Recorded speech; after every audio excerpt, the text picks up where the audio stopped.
"Mock me one more time," the billionaire lawyer said with a smile so polished it almost sounded kind. "And maybe I'll remember your name." No one inside the Ashford Public Library expected the room to become quiet after that. They expected embarrassment. They expected anger. They expected the middle-aged librarian standing behind the oak circulation desk to finally lose his temper. Instead, Ethan Brooks simply looked up from the stack of returned books in his hands, brushed a trace of dust from an old leather binding, and answered with nothing more than a calm pair of eyes. Morning sunlight poured through the tall, arched windows, painting long golden lines across polished hardwood floors that had carried generations of readers. The scent of aging paper, cedar shelves, and freshly brewed coffee floated gently through the air, while the faint hum of the climate control blended with the soft rustle of turning pages. It was the kind of place where voices naturally became whispers, where children learned that stories deserved respect, and where Ethan had quietly built a life after losing almost everything that once mattered. Victoria Sterling stood in sharp contrast to every inch of that peaceful room. Her tailored navy suit looked as though it belonged inside a Manhattan skyscraper rather than a small-town library. Diamond earrings caught the morning light each time she tilted her head, and confidence followed her as naturally as perfume. Newspapers called her the attorney who never lost. Business magazines admired the billionaire whose courtroom victories had reshaped corporate America. She had arrived to review historical property records connected to a redevelopment project that threatened the century-old library itself, and she expected cooperation, efficiency, and immediate results. Instead, she found a librarian who politely explained that certain archival documents required preservation handling before anyone could access them. It was a simple policy, one followed equally for every visitor regardless of wealth or reputation. Victoria smiled, though there was little warmth behind it. "Rules are flexible," she said. Ethan closed the book in his hands with careful precision, not when they protect something that belongs to everyone. A few patrons quietly glanced up from their tables. Someone stopped typing. A volunteer, shelving biographies, paused halfway, through placing a book back on the shelf. Victoria let out a soft laugh that echoed farther than she intended. "You really believe you can lecture me about the law?" Ethan never answered the challenge. He slid another volume into place, straightened a crooked bookmark left behind by a child, and thanked an elderly visitor for returning a mystery novel on time. The silence unsettled Victoria more than any argument could have. She had spent her career defeating people who shouted, threatened, and demanded. She understood conflict. She understood power. But she had never learned what to do with a man who refused to compete for either. Around them, the library seemed to hold its breath, not because anyone expected a fight, but because somewhere beneath Ethan Brooks's quiet composure rested a story no one in that room had yet begun to understand. Ethan Brooks had learned long ago that silence could carry more strength than the loudest argument ever spoken. Every weekday began before sunrise in the small white farmhouse he rented just outside Ashford. At 5:30 in the morning, while the town still slept beneath a pale blue sky, he brewed a pot of coffee whose familiar aroma drifted through the quiet kitchen. Pancakes were never perfect, but his 10-year-old daughter, Lucy, insisted they were the best in Vermont because he always shaped one into a little heart before placing it on her plate. She laughed every single time, and Ethan never told her that he practiced the shape almost every morning after she had gone to bed. Those tiny moments mattered more than anything money could buy. After breakfast, Lucy packed her backpack while Ethan checked library notices, returned overdue reminder cards, and watered the small herb garden his late wife had planted years before. The rosemary had somehow survived every harsh winter, and every time Ethan brushed his fingers across its leaves, the fresh scent reminded him that some beautiful things endured quietly without asking for attention. They drove to school in a 12-year-old blue station wagon, whose engine always needed a second turn of the key before coming alive. Lucy kissed her father on the cheek before climbing out. "See you after work, Dad." Ethan smiled exactly as he always did. "I will be waiting." Then he continued another 3 miles toward the library, arriving before anyone else. He unlocked the heavy oak doors, switched on the reading lamps one by one, straightened chairs that children had pushed back unevenly the afternoon before, and placed fresh flowers donated by a retired teacher near the entrance. To Ethan, a library was never just a building filled with books. It was a promise that every person who walked inside deserved the chance to learn, to heal, or simply to breathe for a little while. People came carrying burdens they never described aloud. A widower searching for gardening books because the silence at home had become unbearable. A teenager hiding in the history aisle because she needed one peaceful hour after school. Veterans who preferred newspapers over conversation. Young mothers reading picture books with toddlers balanced on their knees. Ethan remembered every name. He remembered favorite authors, birthdays, and even which chair each regular visitor quietly preferred. Few people knew much about him in return because he rarely spoke about himself unless someone genuinely needed to hear his story. That afternoon, after Victoria Sterling had left with visible frustration still resting behind her composed expression, whispers drifted softly among staff. One volunteer wondered whether the redevelopment project would close the library forever. Another quietly suggested that perhaps Ethan should have made an exception for someone as influential as Victoria. Ethan simply placed another returned novel onto the sorting cart and smiled gently. "Rules are not there to make powerful people comfortable," he said. "They are there to protect everyone equally." No one argued after hearing those words. They were spoken without pride, without accusation, and without the slightest desire to win. Yet somehow they lingered in the room long after the conversation ended, settling into the old wooden shelves like another timeless story waiting patiently to be understood. Victoria Sterling did not become one of the most recognized attorneys in America by accepting resistance. The following morning, her black luxury sedan rolled into the courthouse parking garage before 7 o'clock, and within minutes, she was surrounded by associates carrying leather portfolios, digital tablets, and schedules planned down to the minute. Every hallway seemed to shift as she passed. Judges respected her preparation. Corporate executives trusted her instincts. Opposing counsel feared the precision of her questions because she had built a career on finding the smallest weakness and turning it into an undeniable advantage. By noon, she had negotiated 2 multi-million-dollar settlements and reviewed hundreds of pages connected to Ashford's downtown redevelopment project. Among those documents sat a thick folder labeled Ashford Public Library. She opened it expecting routine paperwork, but instead discovered decades of preservation records, handwritten historical notes, charitable trust agreements, and references to archival collections protected under both state and federal preservation statutes. Her confidence remained untouched. Every legal obstacle, in her experience, eventually yielded to someone who understood the law better than everyone else. "Schedule another visit tomorrow," she instructed her senior associate. "If the librarian believes those documents prevent redevelopment, we will settle the misunderstanding." Her assistant nodded without hesitation. The following afternoon, the familiar scent of old books welcomed Victoria back into the library, although she hardly noticed it.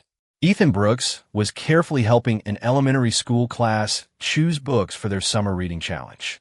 Kneeling beside a little boy struggling to pronounce the word encyclopedia, Ethan patiently sounded out each syllable until the child repeated it proudly with a grin that lit up the room. Victoria watched for only a second before clearing her throat. Ethan stood, thanked the children for visiting, and wished them a wonderful afternoon before walking toward her with the same calm expression he had worn the day before. "Good afternoon, Miss Sterling." She placed a folder gently on the circulation desk. "I reviewed every statute your staff referenced yesterday."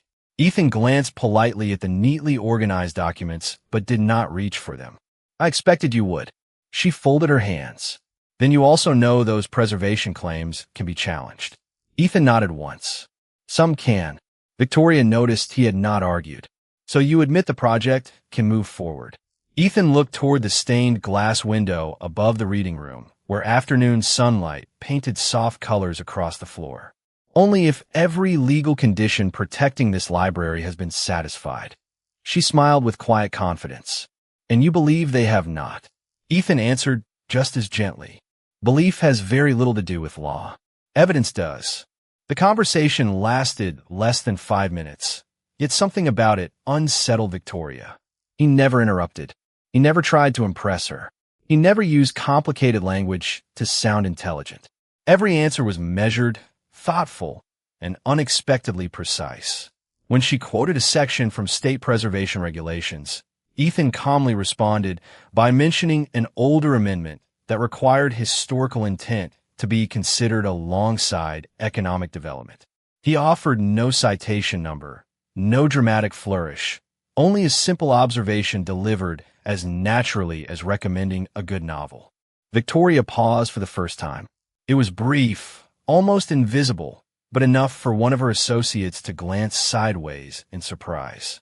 Ethan excused himself to help an elderly woman locate a large print mystery novel before returning exactly where the conversation had stopped, as though neither urgency nor status had ever influenced the rhythm of his day. Victoria left the library carrying the same folder she had brought, but this time she also carried an unfamiliar question that refused to leave her thoughts. Who was Ethan Brooks before he became the quiet librarian that everyone else seemed to underestimate so easily? Rain arrived just before closing time, tapping softly against the tall library windows, as gray clouds settled over Ashford like a wool blanket. Inside, warm reading lamps reflected across polished tables, and the comforting scent of old paper mixed with the faint aroma of cinnamon tea drifting from the staff lounge. Ethan Brooks carefully returned the final cart of books to their shelves, pausing only when a volunteer handed him a sealed envelope delivered by overnight courier. The return address belonged to Sterling Legal Group. Ethan thanked her with his usual quiet smile before placing the envelope beside the circulation desk without opening it immediately. Across town, Victoria Sterling sat alone in her office on the 34th floor, looking out across the city lights instead of reviewing the next case waiting on her calendar. Her associates had already left for the evening, but one conversation refused to leave with them. Belief has very little to do with law. Evidence does. She repeated the sentence silently, hearing again how calmly Ethan had spoken it. There had been no arrogance in his voice, no attempt to embarrass her, only quiet certainty. She disliked unanswered questions, especially when they involved someone she could not easily understand. Earlier that afternoon, she had instructed her research department to assemble a complete background report on Ethan Brooks. By sunset, the report remained surprisingly thin. Birth records, marriage certificate, employment history at Ashford Public Library beginning 8 years earlier. Volunteer work, community literacy awards, no disciplinary actions, no lawsuits, no published legal articles, no bar association membership, nothing that explained why an ordinary librarian could discuss preservation law with the confidence of someone who had spent years studying it. Her lead investigator eventually called. We checked every database available. There's almost nothing unusual. Victoria frowned slightly. Almost. A brief silence followed. There was one thing. She leaned forward. Go on. Several older professional records appear to have been archived under restricted access. We requested copies, but the response stated they were unavailable through standard channels. Victoria thanked him and slowly ended the call. Restricted records were rare. They usually belonged to government employees, confidential legal matters, or positions requiring unusual privacy. Yet Ethan lived in a modest farmhouse, drove an aging station wagon, and spent his afternoons helping children find books about dinosaurs. None of it fit together. The next morning, she returned once again to the library, this time carrying neither legal files nor assistance. Ethan was seated beside a round children's table, patiently listening as Lucy proudly read aloud from a chapter book before school. She stumbled over one sentence and looked up with embarrassed eyes. Ethan smiled warmly. Take your time. Stories are not races. Lucy tried again, this time reading every word perfectly before grinning with quiet satisfaction. Victoria remained near the entrance, unnoticed for several moments. She had expected to interrupt another legal discussion. Instead, she witnessed something she had not planned for. Ethan celebrated every correct sentence as though it mattered more than any courtroom victory she had ever won. When Lucy hurried off to catch the school bus, Ethan noticed Victoria standing nearby. "Good morning, Miss Sterling." She hesitated for the first time since meeting him. "Your daughter reads beautifully." Ethan's expression softened. "She works very hard." Victoria looked around the peaceful room lined with thousands of carefully preserved books. She had arrived intending to continue an argument. Instead, she found herself asking a completely different question. "Mr. Brooks," she said quietly, "where did you learn to understand the law the way you do?" Ethan considered her words for a long moment before gently sliding a worn history book back into its place. "Sometimes," he answered, "the most important lessons are learned long before anyone notices you are paying attention." With that, he returned to his work, leaving Victoria standing in thoughtful silence as another piece of the quiet mystery settled into place. 3 days later, the town council announced a public review hearing for the redevelopment proposal, and almost overnight, the quiet library became the center of every conversation in Ashford. Parents discussed it outside the elementary school, retirees debated it over coffee at the diner, and local reporters began gathering near the front steps each morning hoping for a statement. Ethan Brooks continued unlocking the library doors at exactly 8 o'clock, arranging returned books with the same careful hands, greeting every visitor by name, and pretending the growing attention had not changed anything at all. Yet deep inside the building, tucked beyond the genealogy section where few people ever wandered, rested a climate-controlled archive containing documents that reached back more than a century. Ethan entered the room shortly after opening, using a brass key that had been entrusted to him years earlier by the library's former director. The cool air carried the unmistakable scent of preserved paper, cedar cabinets, and carefully maintained history. He slowly opened a narrow wooden drawer and removed a faded leather portfolio wrapped in protective linen. Its edges showed decades of gentle use, but every page inside remained perfectly organized. He did not study it immediately. Instead, he rested his hand lightly across the cover, almost as though greeting an old friend, before quietly returning it to the drawer and locking the cabinet once again. Upstairs, the reading room gradually filled with the familiar sounds of turning pages, whispered conversations, and children searching for adventure among colorful shelves. Around noon, Victoria Sterling arrived, carrying nothing except a slim notebook. She noticed something different the moment she stepped inside. The library staff smiled naturally when Ethan walked past. Volunteers asked for his opinion before making even small decisions. Elderly visitors trusted him with family photographs and handwritten journals that could never be replaced. Respect surrounded him without ceremony. It was earned quietly, one ordinary day at a time. Victoria approached the circulation desk. "I heard there will be a public hearing." Ethan nodded. "There will." "Will you testify?" she asked. He placed a returned biography onto the sorting cart before answering. "If the town asks me to explain the history of this place, I will." She watched him carefully. "You sound confident." Ethan smiled gently. History does not become less true because someone powerful questions it. Before Victoria could respond, an elderly gentleman slowly approached the desk, carrying a small wooden box wrapped in a faded blue cloth. His hands trembled slightly as he placed it before Ethan. "I think it belongs here," the man said softly. "My grandfather told me never to let it leave the town." Ethan carefully unfolded the cloth, revealing a tarnished brass key and an envelope sealed with dark red wax. Across the front, written in elegant fountain pen script, appeared only 6 words. "To the custodian of Ashford Library." Victoria noticed Ethan's expression change almost imperceptibly. Not surprise, recognition.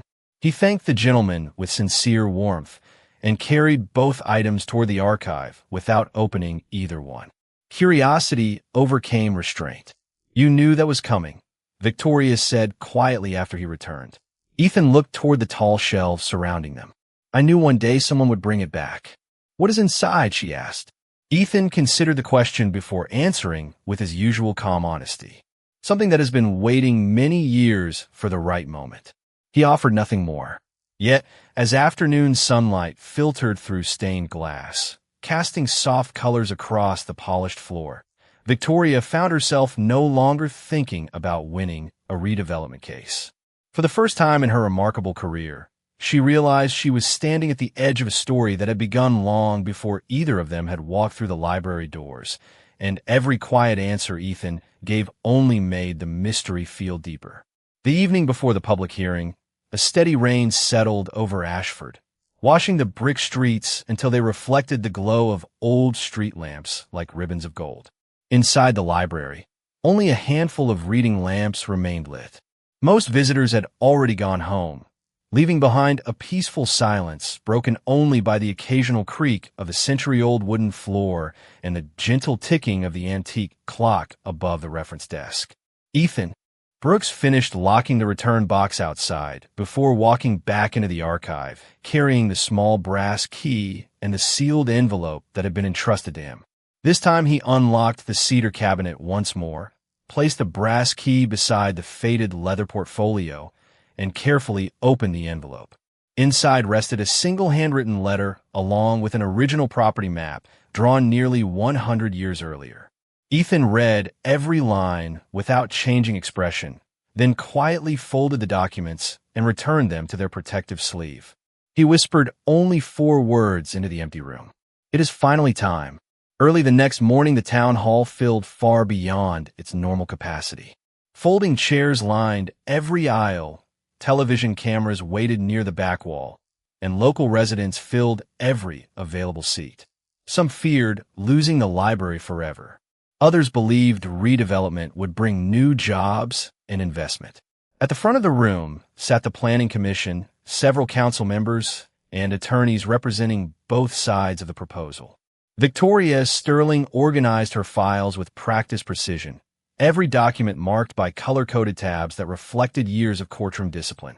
Across the room, Ethan entered carrying nothing more than a slim leather folder. He wore the same neatly pressed blue shirt, the same quiet expression, and the same calm confidence that never seemed to depend on circumstances. Lucy sat beside her teacher near the second row, smiling proudly the moment she saw her father. As the hearing began, engineers presented architectural renderings, economists discussed projected revenue, and consultants described modernization plans using polished language and impressive charts. Everything appeared to support redevelopment. Victoria delivered a thoughtful legal presentation explaining why the project complied with existing municipal requirements. Her reasoning was clear, organized, and persuasive. Several council members nodded in agreement. It seemed the outcome was already beginning to take shape. Then the chairperson looked toward Ethan. "Mr. Brooks, you requested time to address the historical record." Ethan rose. Without hurry, thanked the commission for allowing him to speak, and walked to the podium carrying only his worn folder. There was no dramatic gesture, no raised voice, no attempt to command attention. The room simply became quieter as he unfolded one carefully preserved sheet of paper. "Before discussing redevelopment," he said gently, "may I ask a single question?" The chairperson nodded. Ethan turned respectfully toward Victoria. "Ms. Sterling, according to your presentation, when was this library property first conveyed into public trust?" Victoria answered immediately. 1926. Ethan smiled politely. "That is the recorded deed date. Would you agree that a deed records ownership rather than the original intent behind the transfer?" She paused only briefly. "Generally speaking, yes." Ethan nodded once. "Thank you." He lifted the century-old map, just high enough for the council to see. "Would you also agree that if an earlier binding trust instrument exists, its language must be considered before any subsequent redevelopment decision?" This time Victoria did not answer immediately. She studied the unfamiliar document in Ethan's hands, and for the first time since arriving in Ashford, uncertainty quietly crossed her face. Around the chamber, the whispered conversations faded away. Pens stopped moving across notepads. Even the television cameras seemed suddenly less important than the aging sheet of paper resting between Ethan's steady hands. Whatever had been sealed inside that forgotten envelope was no longer simply part of the town's history. It had become the quiet beginning of a truth that no one in the room had expected to hear. The council chamber remained so quiet that the faint ticking of the wall clock suddenly seemed louder than the dozens of people gathered inside. Ethan Brooks carefully placed the century-old map on the presentation table beneath a protective acrylic sheet provided by the town clerk. He did not rush. He did not perform. Every movement reflected the same patience he used when turning the fragile pages of rare books.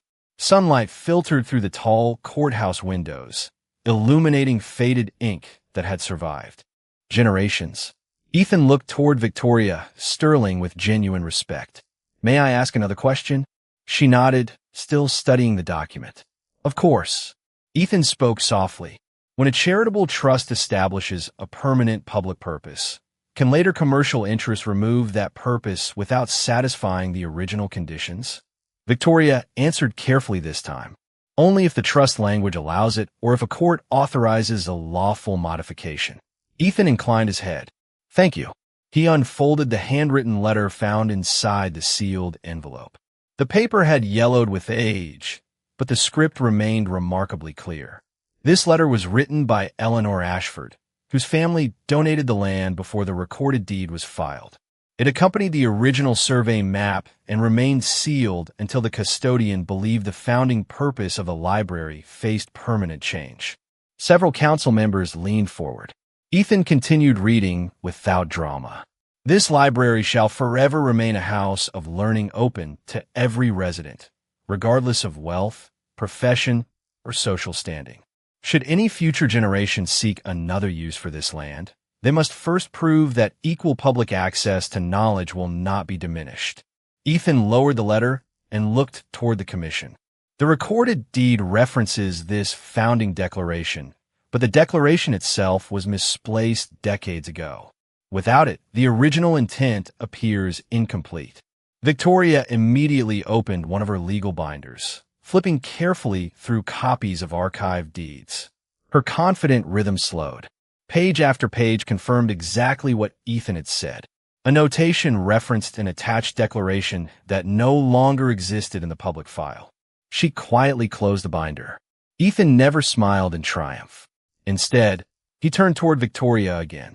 "Ms. Sterling, would you agree that intent is often as important as wording when interpreting charitable trusts?"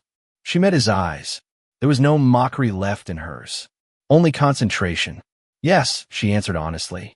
"In many cases, it is." Ethan nodded. "Then I believe we are both seeking the same thing. Not victory, accuracy."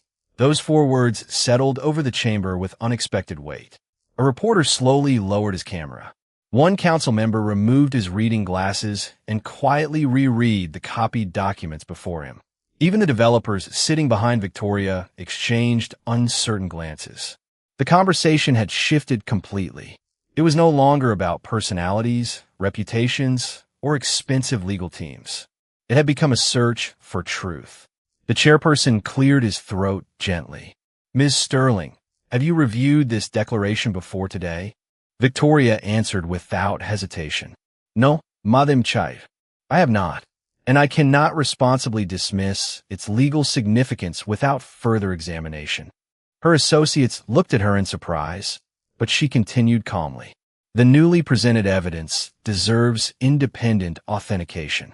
Ethan offered a small, grateful nod, not because she had agreed with him, but because she had honored the evidence above her own pride. Lucy watched from the second row, her smile quiet and steady. She had seen that expression on her father's face many times before. It was never the look of someone who wanted to defeat another person. It was the look of someone relieved that the truth had finally found its voice. And throughout the chamber, where arguments had once been expected, only thoughtful silence remained. The hearing was recessed for 48 hours to allow independent historians and legal archivists to authenticate the newly discovered declaration. For the first time since arriving in Ashford, Victoria Sterling canceled every meeting on her calendar without hesitation. Instead of returning to her downtown office, she walked back to the library alone beneath a quiet autumn sky. The afternoon sun stretched long shadows across the brick sidewalks while a cool breeze carried the scent of maple leaves through the town square. When she stepped inside, the familiar calm greeted her once again. Children whispered over homework assignments. An elderly couple shared a local history book near the fireplace, and Ethan Brooks stood on a small ladder returning a worn encyclopedia to the highest shelf. He climbed down carefully after noticing her. "Good afternoon, Miss Sterling." There was no trace of satisfaction in his voice, no reminder of a hearing, no reference to the moment the entire room had fallen silent. He simply welcomed her as he would any other visitor. Victoria held his gaze for several seconds before speaking. "I owe you an apology." Ethan remained still. She continued quietly. "The first day I walked through these doors, I believed your kindness came from inexperience. I believed your patience was weakness. I judged you before I understood you." Ethan folded his hands loosely in front of him. "Most people judge what they can see." She looked around the reading room. "And I only saw a librarian." Ethan smiled gently. "That is because being a librarian is enough." His answer caught her completely off guard. There was no hidden lesson, no attempt to elevate himself with stories of the past. He truly believed the work he did each day carried its own dignity. Victoria lowered her eyes briefly before asking the question that had remained with her since the hearing. "Those restricted records, they belonged to you, did they not?" Ethan hesitated for only a moment. "Years ago, I worked as a legal research specialist for National Archives. My responsibility was preserving historical trust documents and assisting constitutional scholars with original source materials. Most of the work remained confidential because many records involved active federal litigation." Victoria blinked slowly. Suddenly, every calm answer, every precise observation, every quiet correction made perfect sense. "Why would someone leave that career?" she asked softly. Ethan looked toward a photograph resting beside the children's reading corner. It showed Lucy smiling beside a woman with kind eyes and windblown hair. "My wife became very ill. She needed me at home. After she passed away, Lucy needed a father more than the country needed another researcher. Ashford needed a librarian. So I came here." The words were simple, almost ordinary, yet they settled heavily inside Victoria's heart. All her life, she had measured success by victories, titles, and recognition. Standing before her was a man who had quietly surrendered a remarkable career without bitterness because someone he loved needed him more. Neither of them spoke for several moments. The soft turning of pages and the distant laughter of children filled the silence instead. Finally, Victoria smiled, not the polished smile she used in courtrooms or boardrooms, but one touched with genuine humility.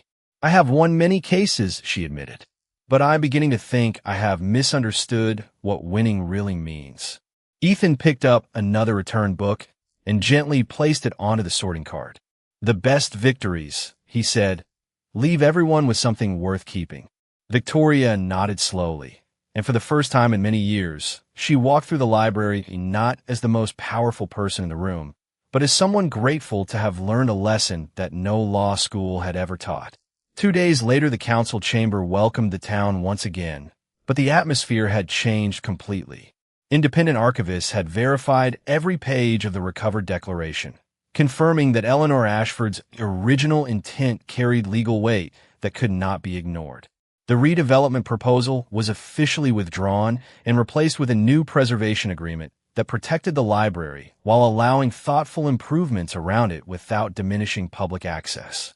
There was no applause when the decision was announced. There is only the deep, peaceful silence that follows when people recognize they have witnessed something greater than victory. Victoria Sterling stood and thanked the commission before walking directly toward Ethan Brooks.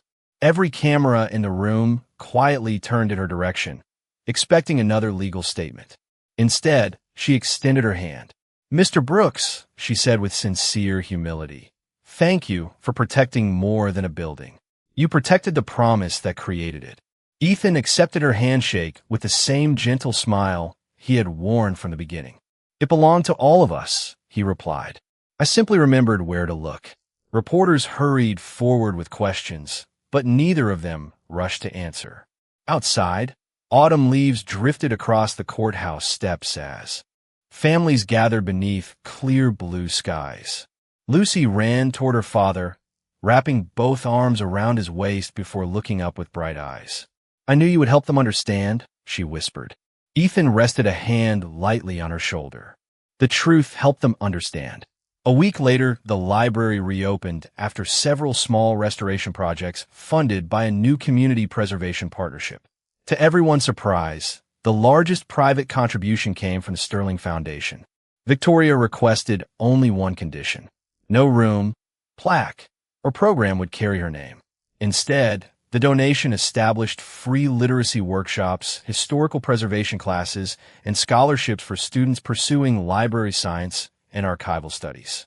When the town council offered to name the new reading hall after Ethan Brooks, he politely declined.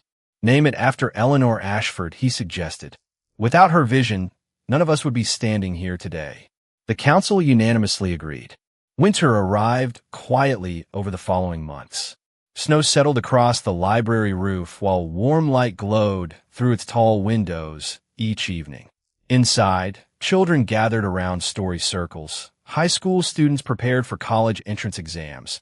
Veterans met every Thursday afternoon to discuss history books. And retirees taught young volunteers how to preserve family photographs for future generations.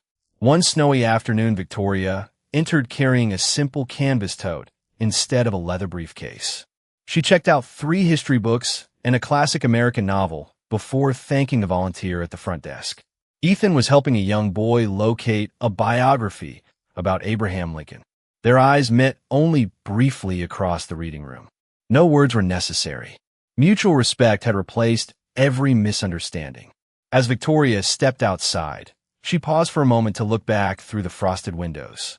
Ethan was kneeling beside the child, patiently explaining how every great story begins with someone willing to keep turning the page. She smiled quietly and continued walking through the falling snow. Years later, visitors would admire the restored library, the thriving programs, and the generations of readers whose lives had been changed inside those walls. Very few would remember the legal arguments that nearly altered its future, but many would remember the quiet librarian who never confused kindness with weakness, who never raised his voice when dignity would speak more clearly, and who reminded an entire town that the strongest people are often the ones who never need the last word. Some victories are announced with cheers. The ones that endure are remembered in silence.